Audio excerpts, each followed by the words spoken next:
Good morning everyone. मैं अपने channel घटना टेक्नोलॉजी पर आप सभी का स्वागत करती हूँ। आज हम लेके आए हैं जीके जीएस में खेल से संबंधित महत्वपूर्ण प्रश्न जो पिछले परीक्षाएं में पूछे गए हैं और आने वाली परीक्षाएं में पूछे जा सकते हैं। ये बहुत ही महत्वपूर्ण प्रश्न हैं। आइए रिवीजन के तौर पे इन्हें हम देखते हैं और जानते हैं इनके बारे में।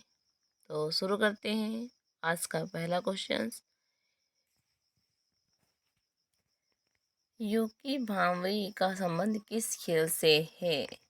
Option A tennis, option B तैराकी, option C badminton, option D cricket. तो इसका राइट आंसर हो जाएगा option A tennis. Yuki Bhambri का संबंध टेनिस से है। अगला प्रश्न है, अर्जुन पुरस्कार किस क्षेत्र में उत्कृष्टता से के लिए प्रदान किए जाते हैं? एक बार प्रश्न को फिर से पढ़ते हैं। अर्जुन पुरस्कार किस क्षेत्र में उत्कृष्टता के लिए प्रदान किए जाते हैं? Option A cinema, option B साहित्य, ऑप्शन सी खेलकूद, ऑप्शन डी विज्ञान। तो इसका सही आंसर हो जाएगा ऑप्शन सी खेलकूद। अगला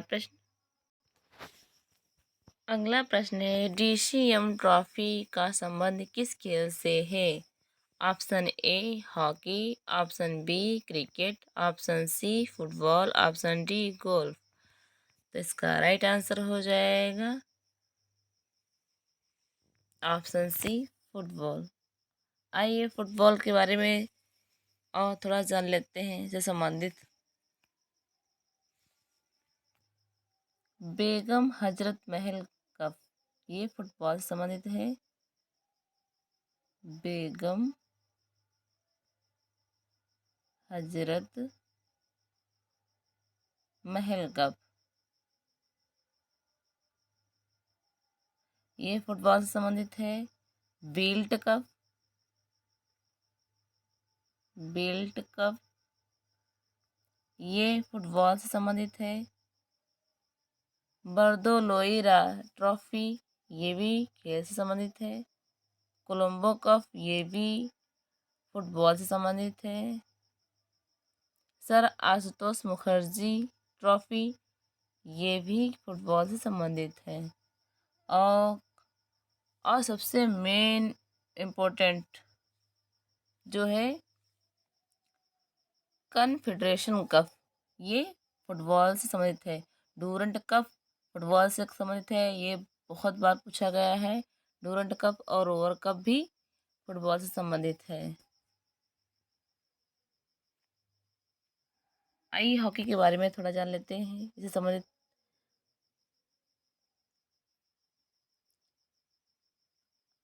हॉकी का सबसे महत्वपूर्ण प्रश्न जो बार बार पूछा जाता है, आगा खा कप। आगा खा कप ये बहुत बार पूछा गया है। वेटन कप और रंगा स्वामी कप बहुत बार पूछा गया है। बेगम रसूल ट्रॉफी महिलाओं को दिया जाता है। ये बहुत बार पूछा गया है। आइए क्रिकेट के बारे में थोड़ा जान लेते हैं। Ranji Trophy, Irani Trophy, Duleep Trophy और Deodhar Trophy, CK Naidu Trophy बहुत ही महत्वपूर्ण ट्रॉफी जो क्रिकेट में दी जाती हैं।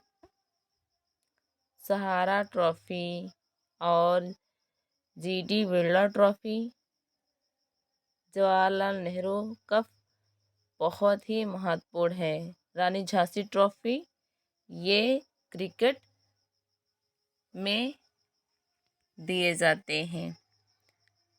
और गोल्फ के बारे में जान लेते हैं। गोल्फ में सबसे main Ryder Cup, Ryder Cup और वाकर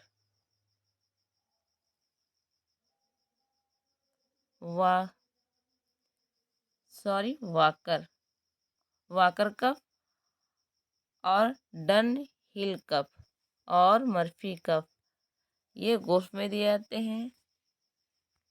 आइए चलते हैं अगले प्रश्न की तरफ।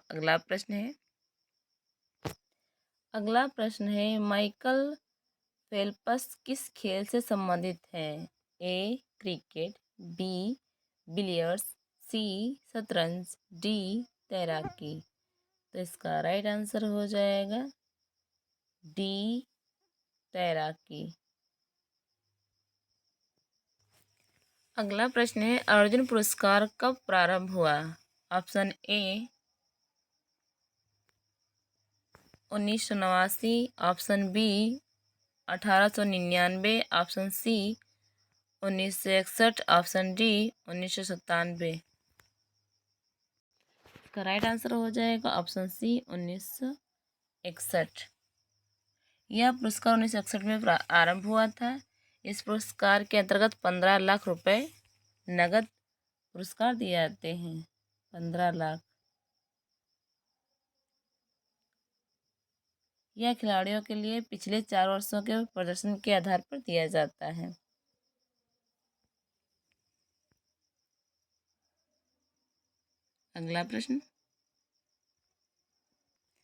अगला प्रश्न है सर डॉन ब्रैडमैन ने किस खेल में अंतर्राष्ट्रीय ख्याति प्राप्त की है? ए फुटबॉल, बी मुक्केबाजी, सी क्रिकेट, डी शतरंज। तो इसका राइट आंसर हो जाएगा ऑप्शन सी क्रिकेट।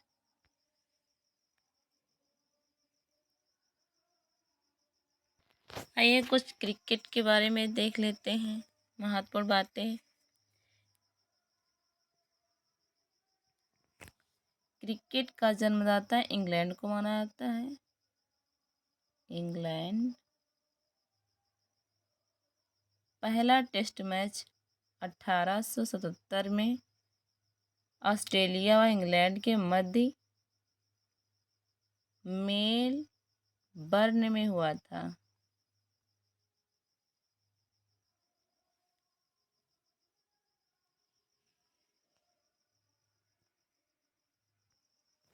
और पहला वनडे मैच भी ऑस्ट्रेलिया व इंग्लैंड के मध्य मेलबर्न में 1971 में हुआ था।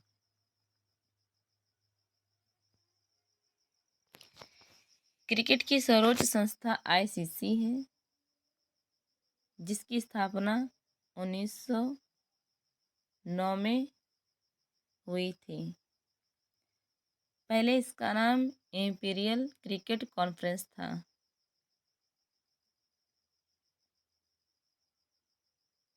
और इसका नाम बदलकर 1956 में बदल दिया गया।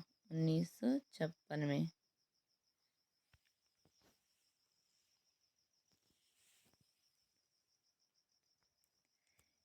क्रिकेट का प्रथम वर्ल्ड कप 1975 में इंग्लैंड में हुआ।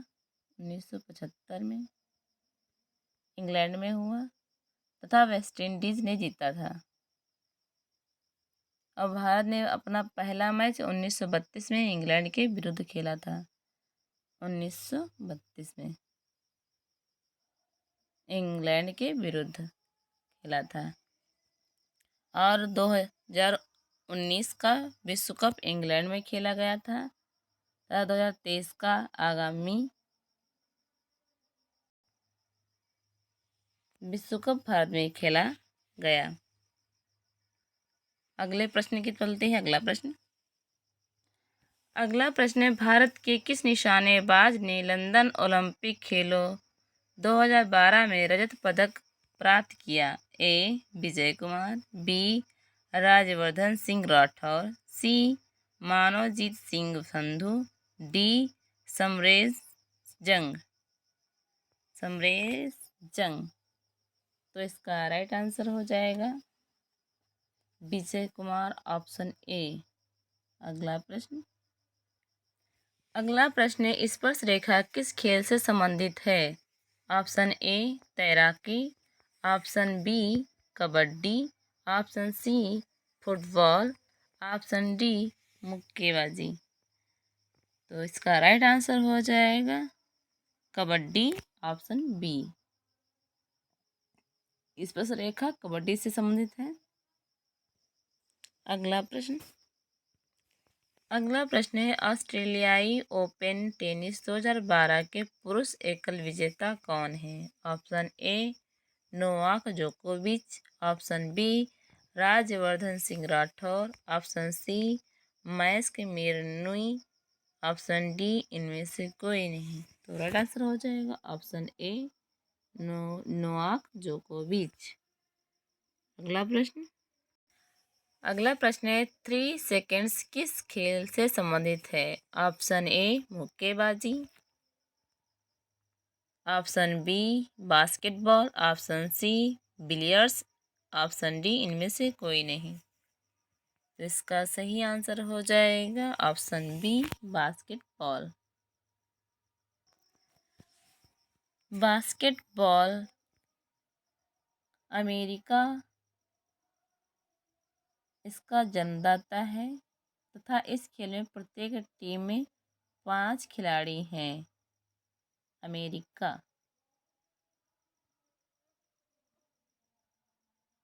जन्मदाता है और 5 खिलाड़ी हैं। अगला प्रश्न है, ईरानी कप का संबंध निम्नलिखित में से किस खेल से है? Option A hockey, option B polo, option C cricket, option D football. तो इसका सही आंसर हो जाएगा option C cricket. Irani cup cricket से संबंधित है।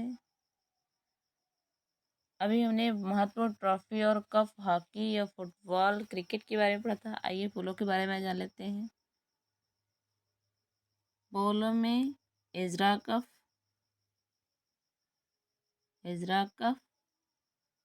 क्लासिक कप,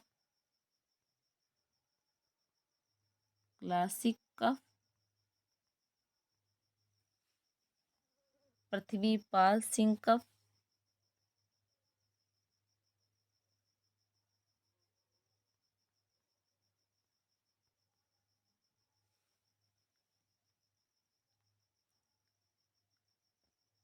और federation cup, Radha Mohan cup बहुत महत्वपूर्ण है।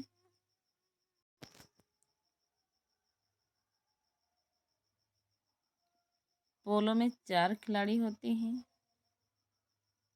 और हॉकी, फुटबॉल और क्रिकेट में 11-11।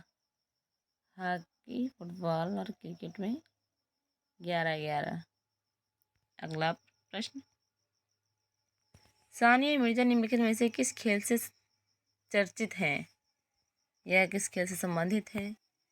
Option A athletics, option B lawn tennis, option C basketball, option D इनमें से कोई नहीं। इसका राइट आंसर हो जाएगा option B lawn tennis. Lawn tennis या टेबल टेनिस में 1 या 2 खिलाड़ी होते हैं। यह कोर्ट में खेला जाता है।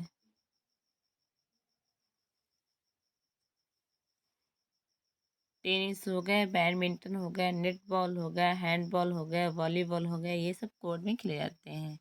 खो खो भी हो गया, कबड्डी हो गया, स्क्वैश भी हो गया, ये सब कोर्ट पर खेले जाते हैं। अगला प्रश्न, अपर कट किस खेल से संबंधित है? Option A boxing, option B cricket, option C तैराकी, ऑप्शन डी इनमें से कोई नहीं। इसका सही आंसर हो जाएगा ऑप्शन ए बॉक्सिंग। आइए बॉक्सिंग से संबंधित खिलाड़ियों को देख लेते हैं। मैरी कॉम,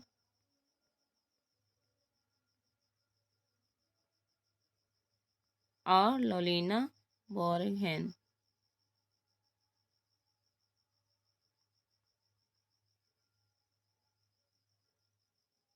और लखा सिंह।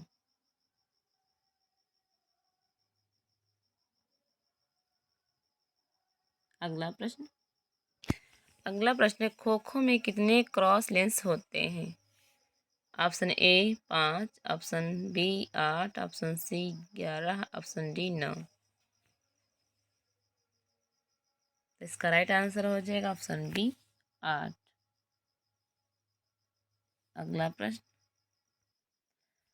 अगला प्रश्न है, निम्नलिखित में से कौन हॉकी का खिलाड़ी नहीं है? Option A Prithvi Pal Singh, option B Ashok Kumar, option C S Ramchandra, option D Balbir Singh. इसमें ये बताना है कि हॉकी से संबंधित खिलाड़ी कौन नहीं है। तो आपका राइट आंसर हो जाएगा G S Ramchandra, option B. अगला प्रश्न है, किस खिलाड़ी को वर्ष 2012 का राजीव गांधी खेल रत्न सम्मान प्रदान किया गया? ये राजीव गांधी खेल रत्न पुराना नाम है, नया नाम इसका मेजर ध्यानचंद खेल रत्न पुरस्कार हो गया है। Option A Yogesh Dutt, option B Sushil Kumar, option C Vijay Kumar, option D Vijender Singh. इसका बताइए राइट आंसर क्या हो जाएगा। इसका राइट आंसर हो जाएगा ऑप्शन ए योगेश्वर दत्त।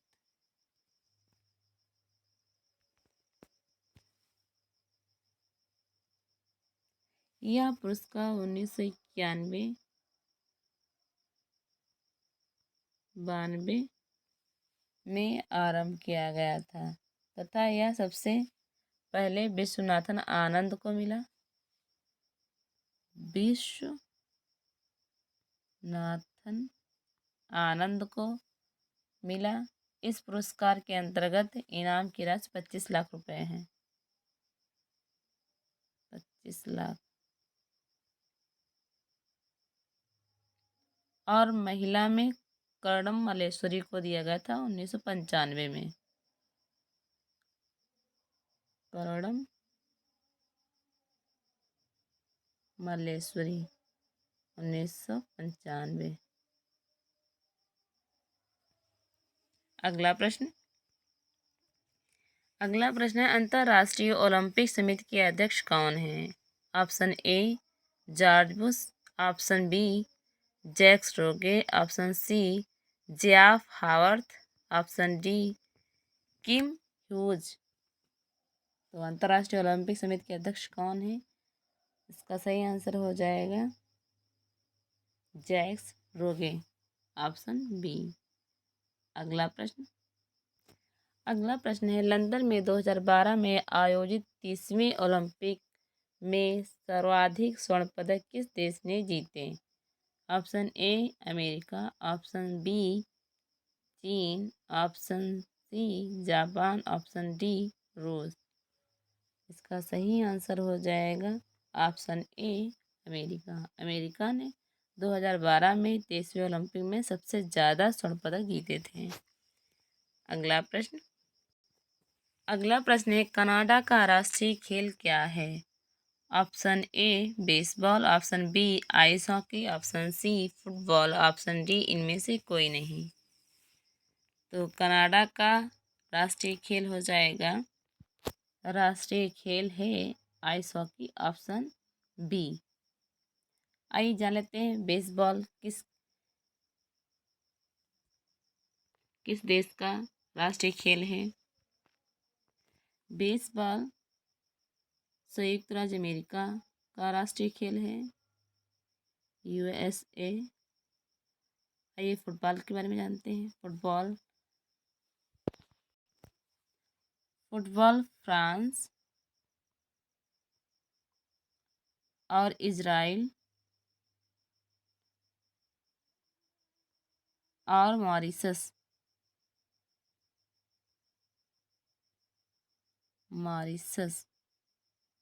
स्वीडन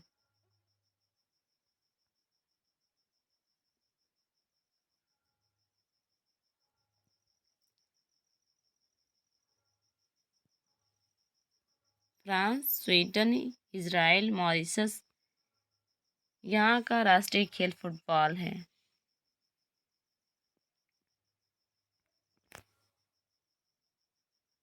और उरुग्वे का भी है। उरुग्वे। अगले प्रश्न की तरफ चलते हैं। अगला प्रश्न, अगला प्रश्न है, संयुक्त राज्य अमेरिका का राष्ट्रीय खेल क्या है? अभी हमने पहले प्रश्न में पढ़ा है। Option A ice hockey, option B football, option C baseball, option D handball. तो संयुक्त राज्य अमेरिका का राष्ट्रीय खेल बेसबॉल हो जाएगा। आइस हॉकी कनाडा का राष्ट्रीय खेल है और हैंडबॉल आइसलैंड का है। आइसलैंड का है। अगले प्रश्न की तरफ चलते हैं। अगला प्रश्न है, भारत का राष्ट्रीय खेल क्या है? ए कबड्डी, बी क्रिकेट, सी शतरंज, डी हॉकी। तो राइट आंसर हो जाएगा ऑप्शन डी हॉकी। आइए देख लेते हैं, कबड्डी क्रिकेट शतरंज किस देश के राष्ट्रीय खेल हैं?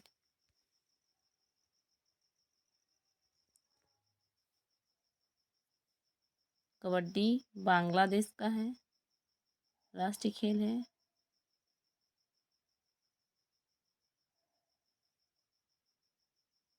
क्रिकेट इंग्लैंड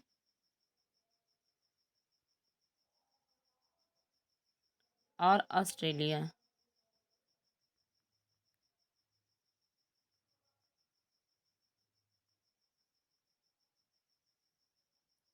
शतरंज रूस। कबड्डी बांग्लादेश का हो गया, क्रिकेट इंग्लैंड और ऑस्ट्रेलिया का हो गया, शतरंज रूस का हो गया और भारत का हॉकी। अगले प्रश्न के चलते हैं। अगला प्रश्न है, जापान का राष्ट्रीय खेल क्या है? Option A cricket, option B kabaddi, option C शतरंज, ऑप्शन डी जूडो।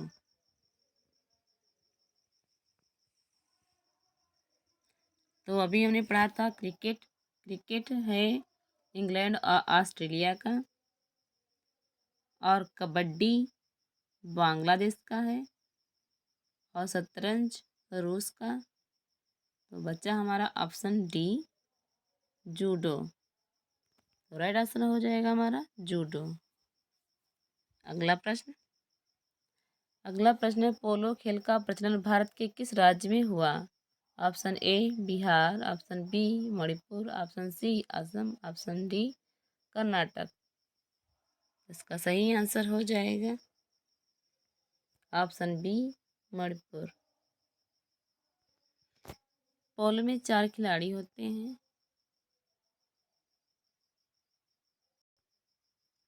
और यह भी माना जाता है कि पोलो का जन्म भारत के मणिपुर में हुआ था और कुछ लोग ये भी मानते हैं कि पोलो का जन्म फारस के ईरान में हुआ था। अगले प्रश्न की चलते हैं। अगला प्रश्न है, भारत में पोलो खेल का प्रचलन किसने प्रारंभ किया? ऑप्शन ए तुर्कों ने, ऑप्शन बी पुर्तगालियों ने, ऑप्शन सी यूनानी, ऑप्शन डी इनमें से कोई नहीं। तो राइट आंसर हो जाएगा ऑप्शन ए तुर्क। अगला प्रश्न है, कबड्डी खेल का जन्मदाता देश किसे कहा जाता है? ऑप्शन ए चीन, option B Japan, option C Bharat, option D रूस। तो कबड्डी खेल का जन्मदाता किस देश को कहा जाता है? तो आइए देखते हैं। इसका सही आंसर हो जाएगा ऑप्शन सी भारत। भारत को कबड्डी खेल का जन्मदाता माना जाता है। अगला प्रश्न, शतरंज खेल का जन्मदाता देश किसे कहा जाता है? Option A Bharat, option B Japan, option C चीन, ऑप्शन डी इंग्लैंड। इसका सही आंसर हो जाएगा ऑप्शन ए भारत। अगला प्रश्न है, क्रिकेट खेल का जन्मदाता किस देश को कहा जाता है? Option A Japan, option B England, option C चीन, ऑप्शन डी इनमें से कोई नहीं। तो क्रिकेट खेल का जन्मदाता देश इंग्लैंड को माना जाता है। ऑप्शन बी सही हो जाएगा। अगले प्रश्न की बोलते हैं। अगला प्रश्न है, क्रिकेट के आधुनिक संस्करण सुपर मैक्स क्रिकेट की शुरुआत कहाँ हुई है?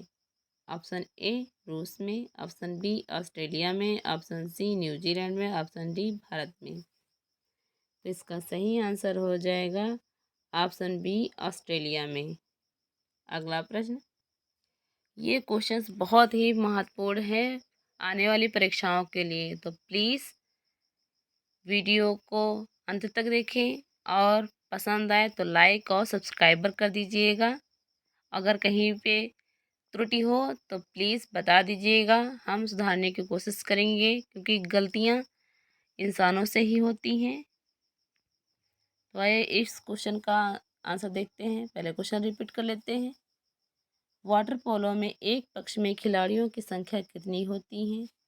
Option A 9, option B 10, option C 8, option D 7। तो इसका सही आंसर हो जाएगा ऑप्शन डी 7। वाटर पोलो में 7 होती हैं और सिर्फ पोलो में 4 होती हैं। पोलो में 4 होती हैं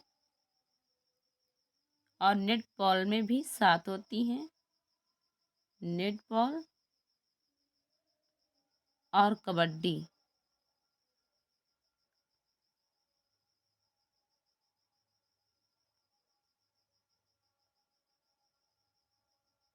नेटबॉल और कबड्डी में 7 होती हैं और वाटर पोलो में भी 7 होती हैं।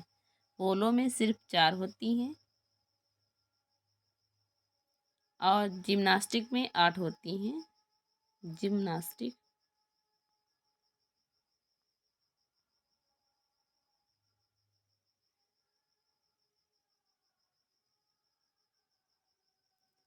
और खो खो में 9 होती हैं। खो खो और बेसबॉल में 9 होती हैं खिलाड़ी। एक बार फिर से रिपीट कर लेते हैं। 9 खिलाड़ी खो खो और बेसबॉल में होते हैं। पोलो में 4 होते हैं और नेट बॉल में और कबड्डी में 7 होते हैं और जिम्नास्टिक में 8 होते हैं। अगला प्रश्न है, पोलो में प्रत्येक पक्ष में खिलाड़ियों की संख्या कितनी होती है? Option A 3, option B 2, option C 4, option D 9। इसका सही आंसर हो जाएगा ऑप्शन सी 4। 9 बेसबॉल में होती हैं और खो खो में। 2 टेबल टेनिस में और सिर्फ टेनिस में 2 या 1 होते हैं। अगला प्रश्न है, बेसबॉल में प्रत्येक पक्ष में खिलाड़ियों की संख्या कितनी होती है? Option A 7, option B 9, option C 11, option D 6। तो इसका सही आंसर हो जाएगा ऑप्शन बी 9। बेसबॉल में प्रत्येक पक्ष में 9 खिलाड़ी होते हैं। 9। अगला प्रश्न, वॉलीबॉल की प्रत्येक टीम में खिलाड़ियों की संख्या कितनी होती है? Option A 6, option B 8, option C 10, option D 12। तो इसका सही आंसर हो जाएगा ऑप्शन ए 6। अगला प्रश्न, बास्केटबॉल के प्रत्येक पक्ष में खिलाड़ियों की संख्या कितनी होती है? Option A 9, option B 10, option C 4, option D 5। इसका सही आंसर हो जाएगा ऑप्शन डी 5। बास्केटबॉल में 5 होती हैं और बेसबॉल में 6, बेसबॉल में 9 और पोलो में 4। अगला प्रश्न है, निम्नलिखित में से किस खेल की टीम में महिला तथा पुरुष दोनों खिलाड़ी होते हैं? Option A baseball, option B softball, option C korfball, option D handball. इसका सही आंसर हो जाएगा ऑप्शन सी कॉर्फबॉल। अगला प्रश्न, दादा के नाम से किसे जाना जाता है? ऑप्शन ए ऊधम सिंह जी को, ऑप्शन बी मेजर ध्यानचंद जी को, ऑप्शन सी रूप सिंह जी को या डी इनमें से कोई नहीं। तो इसका सही आंसर हो जाएगा ऑप्शन बी मेजर ध्यानचंद जी को दादा के नाम से जाना जाता है। अगला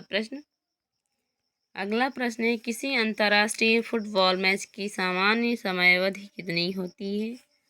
option A 45 minute, option B 60 minute, option C 80 minute, option D 90 minute. इसका सही आंसर हो जाएगा ऑप्शन डी 90 मिनट। अगला प्रश्न है, पोल वॉल्ट का वादशाह किसे कहा जाता है? ऑप्शन ए रियान बोथा जी को, ऑप्शन बी संग्रेई बुबका को, ऑप्शन सी एम्मा जॉर्ज को, ऑप्शन डी इनमें से कोई नहीं। इसका सही आंसर हो जाएगा ऑप्शन बी संग्रेई बुबका को पोल वॉल्ट का बादशाह कहा जाता है। अगला प्रश्न है, क्रिकेट खिलाड़ियों के मध्य हॉलीवुड के नाम से जाना जाता है। ऑप्शन ए विनोद कांबली को, ऑप्शन बी शेन वॉर्न को, ऑप्शन सी सचिन को, ऑप्शन डी सौरभ गांगुली को। तो इसका सही आंसर हो जाएगा ऑप्शन बी शेन वॉर्न को। शेन वॉर्न को मध्य हॉलीवुड के नाम से जाना जाता है। अगला प्रश्न, ग्रेट डिलियर उपनाम से कौन अंतर्राष्ट्रीय क्रिकेट अंपायर जाना जाता है?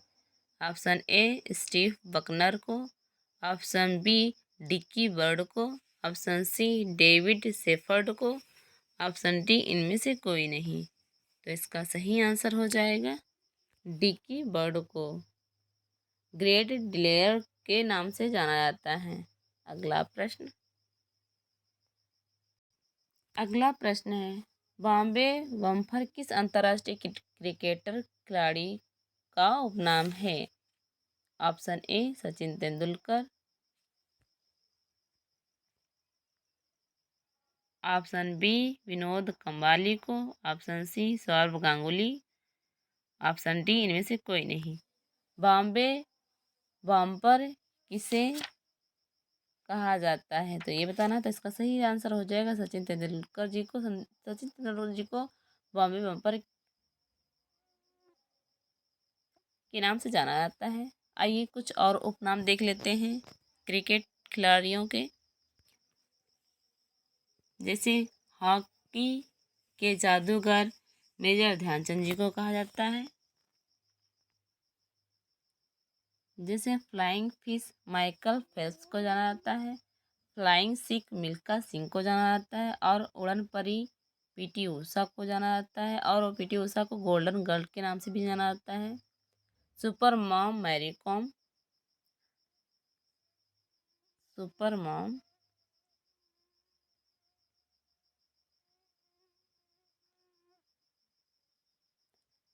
और टर्मिनेटर और भज्जी हरभजन जी को जाना जाता है। और ब्लैक पर्ल पेल को जाना जाता है। कैप्टन कूल महेंद्र सिंह धोनी को जाना जाता है।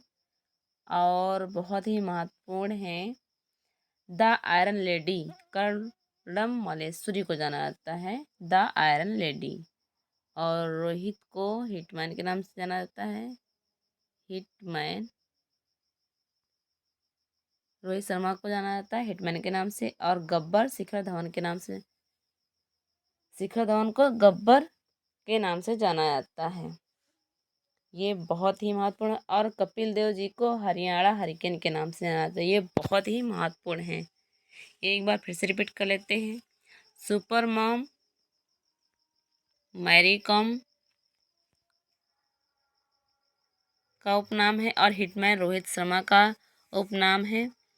और गब्बर शिखर धवन का उपनाम है। और हरियाणा हरिकेन कपिल देव का उपनाम है। फ्लाइंग सिख मिल्खा सिंह का उपनाम है। और फ्लाइंग फिश माइकल फेल्प्स का। और हॉकी का जादूगर मेजर ध्यानचंद जी को कहा जाता है।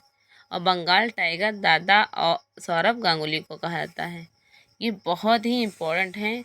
और सबसे important master blaster Vivian Richards और सचिन तेंदुलकर को जाना जाता है। Master blaster. और लिटिल मास्टर सुनील गावस्कर को जाना जाता है। Little master. अगले प्रश्न की तरफ चलते हैं। अगला प्रश्न है, लिटिल मास्टर के नाम से कौन भारतीय क्रिकेटर खिलाड़ी जाना जाता है? Option A Sourav Ganguly, option B Sachin Tendulkar, option C Sunil Gavaskar, option D Vinod Kambli. तो इसका सही आंसर हो जाएगा ऑप्शन सी सुनील गावस्कर। अभी हमने पहले प्रश्न में पढ़ा था लिटिल मास्टर सुनील गावस्कर को कहते हैं। अगला प्रश्न के चलते हैं। अगला प्रश्न है टर्मिनेटर के नाम से जाने जाते हैं कौन खिलाड़ी जो है टर्मिनेटर के नाम से जाने जाते हैं। Option A Murali Kartik, option B Suresh Raina, option C Mahendra Singh Dhoni, option D Harbhajan Singh. पहले क्वेश्चन में हमने पढ़ा था, इसके जो जस्ट क्वेश्चन गया हुआ था उसी में हमने कुछ उपनाम पढ़े थे, उसमें टर्मिनेटर के नाम से कौन जाना था। तो आइए देखते हैं। तो इसका सही आंसर हो जाएगा D, option D Harbhajan Singh. Mahendra Singh Dhoni को क्या कहते हैं, पहले भी हमने पढ़ा था, कैप्टन कूल, कैप्टन कूल। अगला प्रश्न है पोल वाल्ट के बादशाह संग्रही बुबका का संबंध किस देश से है। इसमें से 3 क्वेश्चन थे। पोल वाल्ट के बादशाह के नाम से कौन जाना जाता है, तो राइट आंसर हो गया था इसमें संग्रही बुबका का संबंध। और अब इसमें इस प्रश्न में पूछा गया है कि जो पोल वाल्ट के बादशाह के नाम से जाने जाते हैं संग्रही बुबका का संबंध किस देश से है। 3 क्वेश्चन इससे बनते हैं, तो बहुत ही महत्वपूर्ण प्रश्न है। तो आइए देखते हैं। Option A Ukraine, option B रूस, option C Australia, option D New Zealand. तो पोल वाल्ट के बादशाह संग्रही बुबका का संबंध किस देश से है, तो आइए देखते हैं। इनका संबंध ऑप्शन ए यूक्रेन से है। अगला प्रश्न है साइकिलिंग का खेल परिसर क्या कहलाता है। जहाँ पे साइकिल का खेल होता है उस परिसर को क्या बोलते हैं, ये बताना है। Option A velodrome, option B ring, option C range, option D course. तो इसका सही आंसर हो जाएगा ऑप्शन ए वेलोड्रम। साइकिलिंग का जो खेल परिसर होता है उसे वेलोड्रम कहते हैं। आइए कुछ परिसर के नाम देख लेते हैं कि जहाँ पे खेल खेले जाते हैं उनको क्या बोलते हैं। रिंग में स्केटिंग खेलते हैं, स्केटिंग और मुक्केबाजी।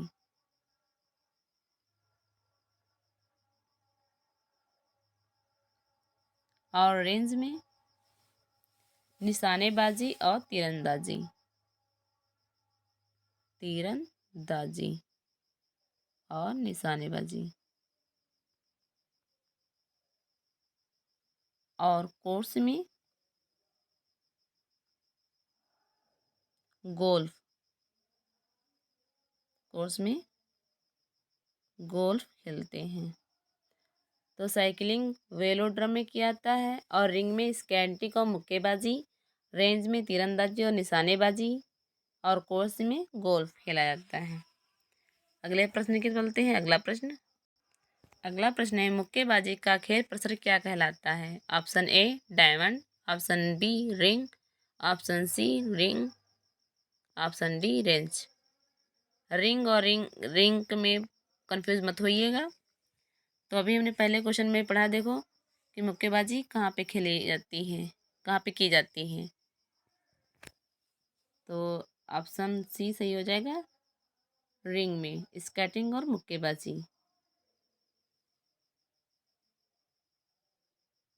आइए डायमंड के बारे में जान लेते हैं। डायमंड बेसबॉल खेलते हैं, बेसबॉल। अभी हमने रेंज के बारे में पढ़ा था, निशानेबाजी और तीरंदाजी। अगले प्रश्न के बोलते हैं। अगला प्रश्न है घुड़सवारी का खेल परिसर क्या कहलाता है। जहाँ पे घुड़सवारी होती है उस मैदान को क्या कहते हैं। Option A velodrome, option B arena, option C course, option D greens. तो अभी हमने देखा था वेलोड्रम तो साइकिलिंग के लिए होता है, और अभी हमने कोर्स को भी पढ़ा था कि कोर्स गोल्फ के लिए होता है। तो हमारे ऑप्शन बचे दो। ऐसे हम ऑप्शनों को एलिमिनेट कर सकते हैं। अगर हमें दो ऑप्शनों के बारे में पता होता है तो हम दो ऑप्शनों को एलिमिनेट कर लेते हैं। आइए तो जानते हैं घुड़सवारी का खेल परिसर क्या कहलाता है। तो इसका सही आंसर हो जाएगा ऑप्शन बी एरीना। घुड़सवारी का खेल परिसर एरीना कहलाता है। अगले प्रश्न की तरफ चलते हैं। अगला प्रश्न है गोल्फ खिलाड़ी विजय सिंह का संबंध किस देश से है? Option A Australia, option B New Zealand, option C Ukraine, option D Fiji. तो गोल्फ खिलाड़ी विजय सिंह का संबंध किस देश से है? इसमें 2 क्वेश्चन से देखो 3 क्वेश्चन बन रहे हैं। गोल्फ खिलाड़ी से संबंधित कौन खिलाड़ी है? तो विजय सिंह है। विजय सिंह किस खेल से संबंधित हैं? तो गोल्फ से संबंधित हैं। और गोल्फ खिलाड़ी विजय सिंह का संबंध किस देश से है ये बताना है, यानी तीसरा क्वेश्चन हमारा बन रहा है। तो एक क्वेश्चन में 3 क्वेश्चन बन रहे हैं। तो आइए देखते हैं गोल्फ खिलाड़ी विजय सिंह का संबंध किस देश से है। तो इसका राइट आंसर हो जाएगा ऑप्शन डी फिजी। गोल्फ खिलाड़ी विजय सिंह का संबंध फिजी से है। अगला प्रश्न है इकेटिंग खेले जाने वाले स्थान को क्या कहते हैं? जहाँ पर इकेटिंग खेली जाती है वहाँ पे उस खेल को क्या कहते हैं? अभी हमने पहले क्वेश्चन में पढ़ा था कि इकेटिंग और मुक्केबाजी। तो आइए ऑप्शन देख लेते हैं। Option A ring, option B range, option C course, option D crease. तो आइए देखते हैं सही आंसर क्या हो जाएगा। तो इसका सही आंसर हो जाएगा रिंग। यहाँ पे रिंग कर लीजिएगा, रिंग लिख गया है। रिंग रिंग में स्केटिंग और मुक्केबाजी होती है। अगला प्रश्न है किस खेल का खेल परिसर कोर्स कहलाता है? यानी कोर्स में कौन सा खेल खेला जाता है ये कहने की कोशिश कर रहा है प्रश्न को ध्यान से पढ़िएगा। Option A baseball, option B ice hockey, option C golf, option D softball. तो इसका सही आंसर हो जाएगा ऑप्शन सी गोल्फ। अगला प्रश्न है निम्नलिखित में से किस कप का संबंध लॉन टेनिस से है? Option A Davis cup, option B Subroto cup, option C Nehru cup, option D इनमें से कोई नहीं। इसका सही आंसर हो जाएगा option A Davis cup lawn tennis से संबंधित है। सुब्रोतो कप फुटबॉल से संबंधित है, फुटबॉल। और नेहरू कप क्रिकेट से संबंधित है, cricket. Davis cup lawn tennis से संबंधित है और सुब्रोतो कप फुटबॉल से संबंधित है और नेहरू कप क्रिकेट से संबंधित है। अगला प्रश्न है यूरो कप किससे संबंधित है? ऑप्शन ए फुटबॉल से, ऑप्शन बी क्रिकेट से, ऑप्शन सी पोलो से, ऑप्शन डी मुक्केबाजी से। तो इसका सही आंसर हो जाएगा ऑप्शन ए फुटबॉल से। अगला प्रश्न ओलंपिक खेल कितने वर्ष के अंतराल पर आयोजित किया जाते हैं? ऑप्शन ए 1 वर्ष, ऑप्शन बी 3 वर्ष, ऑप्शन सी 4 वर्ष, ऑप्शन डी 2 वर्ष। तो इसका सही आंसर हो जाएगा ऑप्शन सी 4 वर्ष। आइए थोड़ा ओलंपिक के बारे में जान लेते हैं। आधुनिक ओलंपिक खेल प्रतियोगिता का प्रारंभ 1896 ईस्वी में हुआ था। 1896 ईस्वी में हुआ था। और अंतर्राष्ट्रीय ओलंपिक समिति की स्थापना 1894 में हुई थी। 1894 में हुई थी। अगले प्रश्न की चलते हैं। अगला प्रश्न है किस वर्ष भारत ने ओलंपिक खेलों में हॉकी का पहला स्वर्ण पदक जीता? ऑप्शन ए 1938 में, ऑप्शन बी 1935 में, ऑप्शन सी 1845 में, ऑप्शन डी 1928 में। इसका सही आंसर हो जाएगा ऑप्शन डी 1928 में। 1928 में भारत ने ओलंपिक खेलों में हॉकी का पहला स्वर्ण पदक जीता था। अगला प्रश्न है क्रिकेट में पिच की लंबाई कितनी होती है? Option A 20 metre, option B 20.12 metre, option C 25 गज, ऑप्शन डी 20.12 गज। तो इसका सही आंसर हो जाएगा ऑप्शन बी 20.12 मीटर। अगला प्रश्न है क्रिकेट में बल्ले की अधिकतम अनुमत लंबाई कितनी होती है? Option A 33 inch, option B 35 inch, option C 38 inch, option D 30 inch. तो क्रिकेट में बल्ले की अधिकतम अनुमत लंबाई कितनी होती है ये बताना है आपको। तो इसका सही आंसर हो जाएगा ऑप्शन सी 38 इंच होती है। अगला प्रश्न है, क्रिकेट में भूमि से स्टंप्स की ऊंचाई कितनी होती है? जो 3 स्टंप्स होती हैं उनकी ऊंचाई बतानी है, कितनी होती है। Option A 20 inch, option B 27 inch, option C 25 inch, option D 21 inch. तो भाई क्रिकेट में बल्ले की लंबाई पूछी गई थी और अब इसमें स्टंप की ऊंचाई पूछी जा रही है। तो इसका सही आंसर हो जाएगा ऑप्शन बी 27 इंच। अगला प्रश्न है, फुटबॉल में गोल पोस्ट की चौड़ाई कितनी होती है? Option A 5.54 metre, option B 7.51 metre, option C 7.32 metre, option D 4.57 metre. तो इसका सही आंसर हो जाएगा ऑप्शन सी 7.32 मीटर।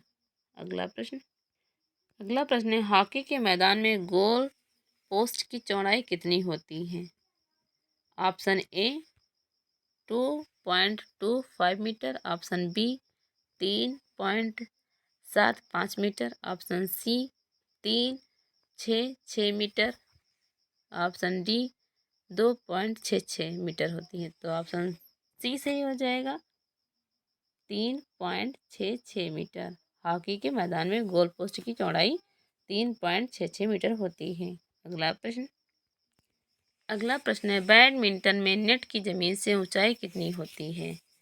जो नेट होता है उसकी ऊंचाई ज़मीन से कितनी होती है? Option A 1.55 metre, option B 1.60 metre, option C 1.66 metre, option D 1.59 metre. तो इसका सही आंसर हो जाएगा 1.59 मीटर जमीन से नेट की ऊंचाई होती है बैडमिंटन में। अगला प्रश्न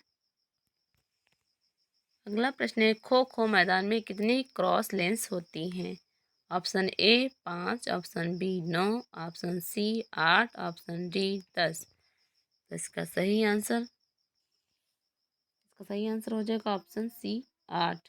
खो खो मैदान में क्रॉस लेंस 8 होती हैं। अगला प्रश्न, निम्नलिखित में से किस खेल मैदान का आकार सबसे बड़ा होता है? ऑप्शन ए पोलो का, ऑप्शन बी क्रिकेट का, ऑप्शन सी फुटबॉल का, ऑप्शन डी बेसबॉल का। तो किस खेल मैदान का आकार सबसे बड़ा होता है किस खेल में? आइए जानते हैं। इसका सही आंसर हो जाएगा पोलो का। पोलो में 4 खिलाड़ी होते हैं और पोलो फील्ड में खेला जाता है। पोलो, फुटबॉल और हॉकी ये फील्ड में खेले जाते हैं।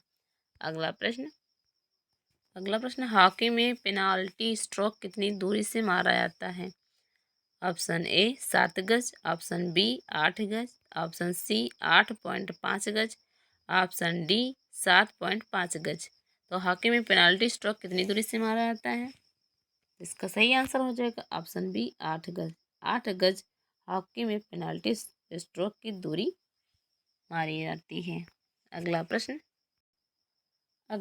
है, पोलो के मैदान का आकार होता है। ऑप्शन ए 120 मीटर से 225 मीटर तक, ऑप्शन बी 200 मीटर से 150 मीटर तक, ऑप्शन सी 270 मीटर से 180 मीटर, ऑप्शन डी इनमें से कोई नहीं। तो इसका सही आंसर हो जाएगा 270 से 180, ऑप्शन सी राइट आंसर हो जाएगा। अगले प्रश्न की तरफ चलते हैं। अगला प्रश्न, विश्वविख्यात रोला गैरो का संबंध किस खेल से है? Option A football, option B badminton, option C lawn tennis, option D handball. इसका सही आंसर हो जाएगा ऑप्शन सी लॉन टेनिस। रोला गैरो का संबंध लॉन टेनिस से है। अगला प्रश्न है, शतरंज के विषाद पर कुल कितने घर होते हैं? Option A 16, option B 32, option C 48, option D 64। तो इसका सही आंसर हो जाएगा 64, ऑप्शन डी। शतरंज के बिसात पर कुल घर 64 होते हैं।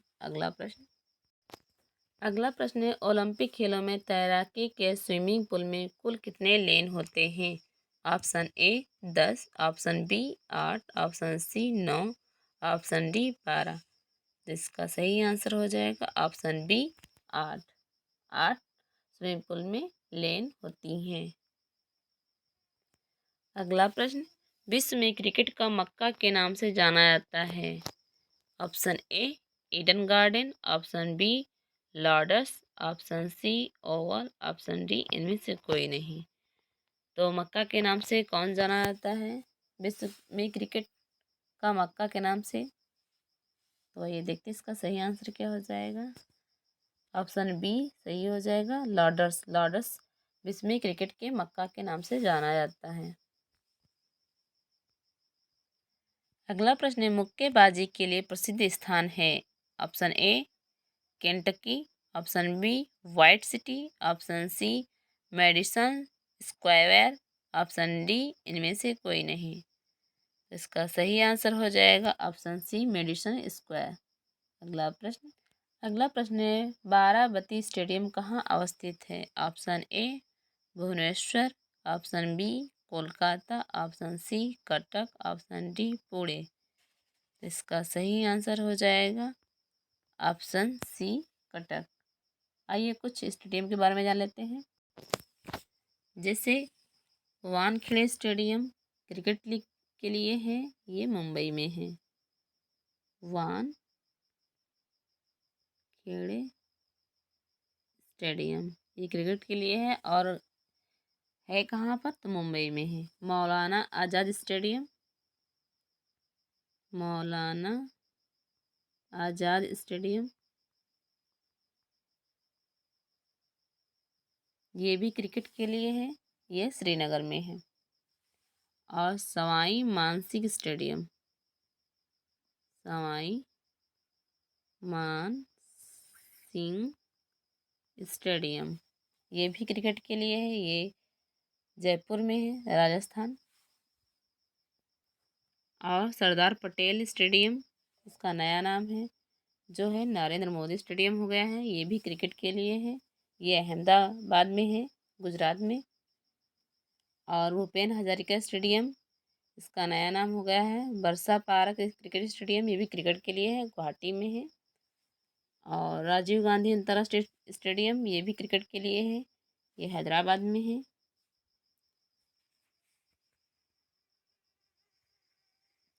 आइए चलते हैं अगले प्रश्न की तरफ। अगला प्रश्न है, वानखेड़े स्टेडियम कहाँ अवस्थित है? अभी हमने पहले क्वेश्चन में देखो पढ़ा है, इसके जस्ट पहले का देखो आ गया question. Option A Kolkata, option B Mumbai, option C Kerala, option D Pune. तो वानखेड़े स्टेडियम कहाँ अवस्थित है? इसका सही आंसर हो जाएगा ऑप्शन बी मुंबई, क्रिकेट के लिए है।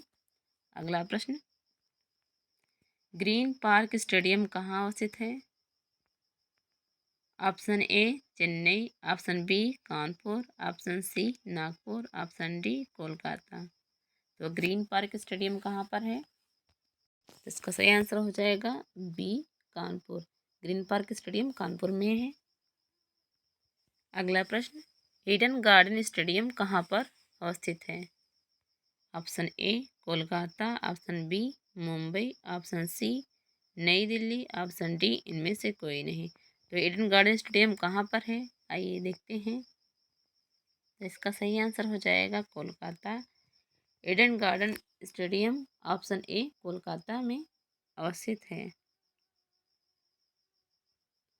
अगला प्रश्न है, सॉल्ट लेक स्टेडियम कहाँ अवस्थित है? ऑप्शन ए नागपुर में, ऑप्शन बी चेन्नई में, ऑप्शन सी नई दिल्ली में, ऑप्शन डी कोलकाता में। तो सॉल्ट लेक स्टेडियम कहाँ अवस्थित है? इसका भी सही आंसर हो जाएगा कोलकाता, ऑप्शन डी सही है। ये और भी बहुत महत्वपूर्ण जो हैं स्टेडियम उनके बारे में जान लेते हैं। जैसे लाल बहादुर शास्त्री हो गया, लाल बहादुर ये भी क्रिकेट के लिए है, हैदराबाद में है। और ईडन गार्डन तो भी हमने पढ़ा ही है, ये भी क्रिकेट के लिए है कोलकाता में। और ग्रीन पार्क भी हमने पढ़ लिया है, ये भी क्रिकेट के लिए है कानपुर में। और बहुत ही महत्वपूर्ण है ध्यानचंद नेशनल स्टेडियम, ये हॉकी के लिए है, हॉकी के लिए है ध्यानचंद नेशनल स्टेडियम, ये दिल्ली में है, दिल्ली। और सबसे महत्वपूर्ण स्टेडियम जो हमारे लखनऊ में है, एक कान्हा स्टेडियम, इसका नया नाम है अटल बिहारी वाजपेयी स्टेडियम, इसका नया नाम रखा गया है। और सबसे महत्वपूर्ण स्टेडियम जवाहरलाल नेहरू स्टेडियम, ये फुटबॉल के लिए है, ये कोची नई दिल्ली में है। और बाराबती स्टेडियम अभी हमने पहले पढ़ा हुआ है, ये क्रिकेट के लिए है, कटक में है। और सॉल्ट लेक स्टेडियम ये भी पढ़ चुके हैं, फुटबॉल के लिए कोलकाता में है। और Birsa Munda international hockey stadium सबसे मोस्ट इम्पोर्टेंट, ये हॉकी के लिए है, ये राउरकेला में है, राउरकेला में है। अगले प्रश्न की तरफ बोलते हैं। अगला प्रश्न आज का हमारा लास्ट क्वेश्चन है। अगर आपको ये वीडियो अच्छी लगे तो प्लीज़ सब्सक्राइब और लाइक कर दीजिएगा। और अगर कहीं किसी क्वेश्चन में गलती हो या कहीं शब्दों में बोलने में त्रुटि हो जाए तो प्लीज़ बता दीजिएगा कमेंट करके, क्योंकि गलती हो जाती है, गलतियां सभी से होती हैं और गलतियों को एक्सेप्ट करना हमारा काम है, क्योंकि गलती हमने की है तो एक्सेप्ट हम ही करेंगे। तो प्लीज़ बता दीजिएगा कि कहाँ पे त्रुटि हुई है कमेंट करके। तो आइए प्रश्न को पढ़ते हैं। फिरोज शाह कोटाला ग्राउंड स्थित है। Option A Pune, option option B Kolkata, option C Delhi, option D Mumbai. तो इसका सही आंसर हो जाएगा फिरोज शाह कोटाला ग्राउंड कहाँ स्थित है। तो इसका सही आंसर हो जाएगा ऑप्शन सी दिल्ली। तो प्लीज़ प्लीज़ बता दीजिएगा वीडियो आपको कैसा लगा है और नेक्स्ट वीडियो किस टॉपिक का चाहिए, तो प्लीज़ कमेंट करके बता दीजिएगा। कल मिलते हैं नए टॉपिक के साथ, तब तक के लिए जय हिंद जय भारत।